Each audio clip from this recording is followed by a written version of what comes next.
السلام عليكم ومرحبا جميع المتابعين الكرام. غادي نهضروا اليوم على داك القانون الجديد ديال امو، القانون اللي خرج في الجريده الرسميه. هذا القانون اللي الرقم ديالو 54/23 واللي متعلق بامو، يعني التامين الاجباري عن المرض اللي كيتعرف باختصارا بامو. هذا القانون هذا راه فيه بزاف ديال النقاط. الناس اللي عندهم كنوبس، يعني اصحاب الموظفين اللي كاين مع الوظيفه العموميه ولا اللي خدامين في الوظيفه العموميه كان عندهم كنوبس، اش غادي يوقع لهم. الناس دوك الطلبه شنو غيوقع لهم بالنسبه للامو ديالهم ولا التغطيه الصحيه ديالهم، وحتى المهم بزاف ديال التفاصيل اللي جات في هذا القانون هذا. كملوا الفيديو حتى الاخر باش تعرفوا هذه المعلومات هذو. اذا اول حاجه، اول نقطه اللي جات في هذا القانون هذا ديال 54/23 اللي دخل بزاف ديال التغييرات كما قلت لكم في النظام ديال امو في المغرب. فغادي تحول تدبير ديال امو بالنسبه للوظيفه العموميه من كنوبس للسينيسيس كما كتعرفوا. فاي واحد مثلا بيدفع ديك الورقه ولا عنده شي حاجه كيمشي للكنوبس بالنسبه للموظفين. دابا فاش غيتطبق، لان مازال التنفيذ ديالو يلاه خرج دابا في الجريده الرسميه، ولكن التطبيق راه باقي. فاش غيتطبق هذا القانون هذا ما غاديش تبقى الكنوبس هي المشرفه على امو ديال الوظيفه العموميه، بل غادي تجي بلاصتها لا السينيسيس.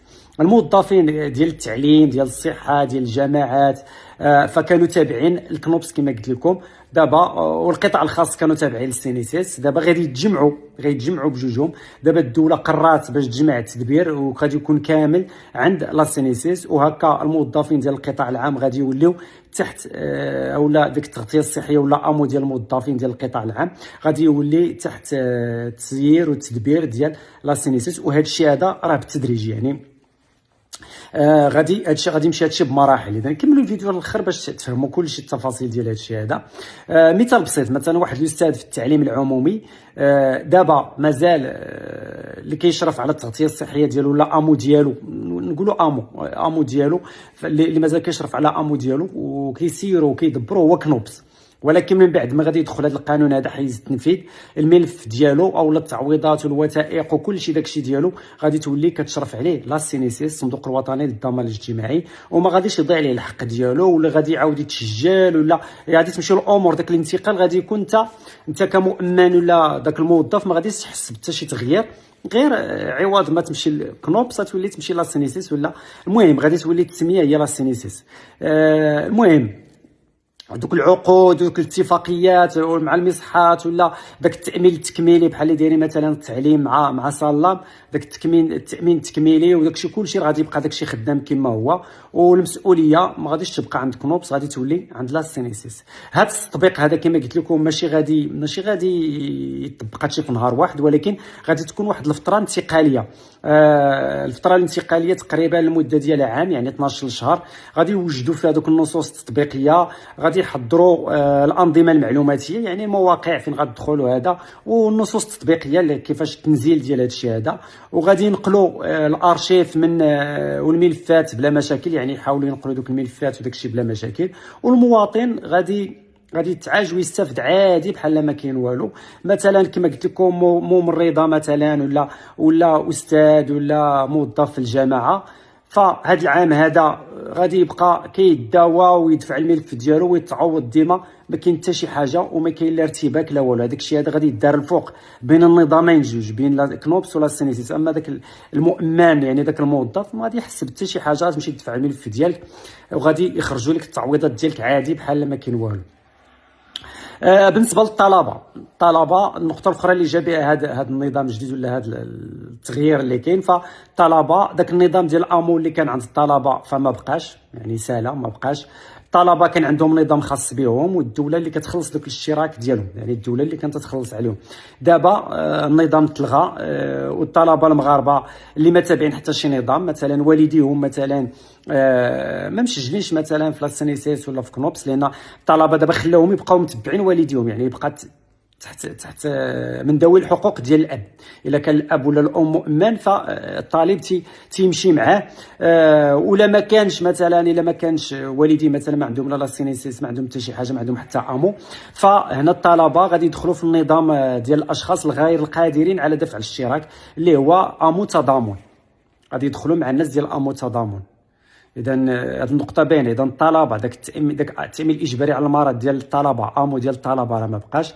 غادي يبقاو دابا يدخلوا أو يبقاو من ذوي الحقوق مع الوالدين ديالهم، او الا ما كانوش الوالدين ديالهم كيستافدوا من هذا امو، غادي يدخلوا هاد الطلبه هادو في ذاك النظام ديال الاشخاص غير القادرين على دفع الاشتراك اللي هما اصحاب امو تضامن. حنا كنعرفوا امو تضامن هو ديال الناس اللي تسجلوا في السجل الوطني للسكان، تسجلوا في السجل الاجتماعي الموحد، وخرج لهم المؤشر ديالهم قل من 9.32. هادو هما ديال امو تضامن. الطلبه غادي يدخلوا معاهم، الطلبه غادي مثلا ما عندوش لا سينيسيس لا والو، غادي يمشي يدفع على امو تضامن بطبيعه الحال، ويدفع الوثائق ديالو بانه كيقرا وطالب، وهذا غادي يولي كيستافد من هاد امو ولا هاد التامين الاجباري على المرض. كما كنقول لكم هاد الشيء راه باقي، حنا دابا في مرحله انتقاليه.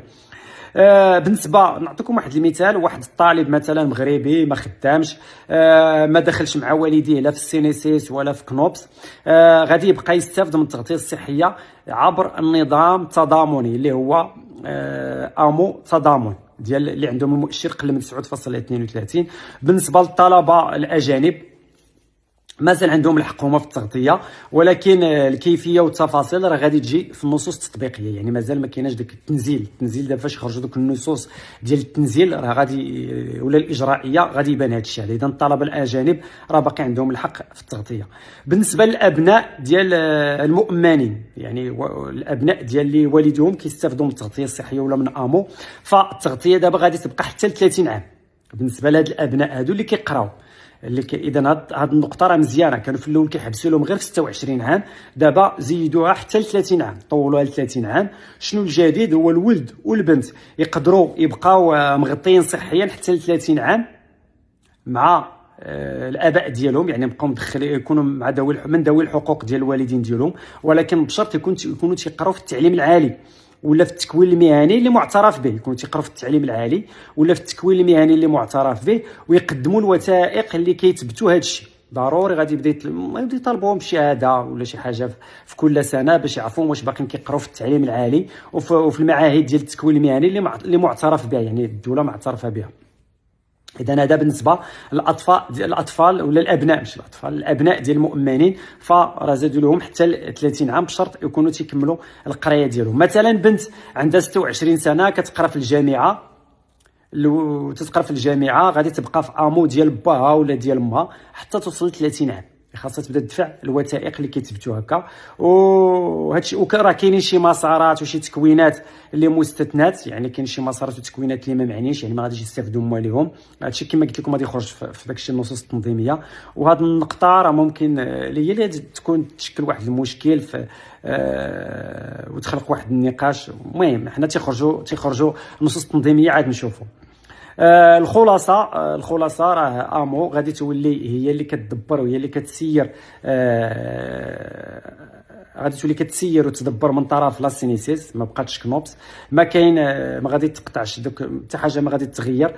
نظام الطلبه تلغى وغادي يتدمجوا في النظام ديال امو تضامن بالنسبه اللي ما عندهمش لا سينيسيس ولا اللي والديهم ما عندهمش لا سينيسيس وما عندهمش امو. الابناء يقدروا يبقاو في التغطيه ولا مغطيين كذوي حقوق حتى ل 30 سنه بشرط يكونوا تيكملوا القرايه ديالهم كما قلت لكم. اذا المصادر ديال هذا الفيديو هذا: الجريده الرسميه العدد ديالها 7478، القانون 54 23، والمعطيات من السينيسيس ومن وزاره الصحه والحمايه الاجتماعيه.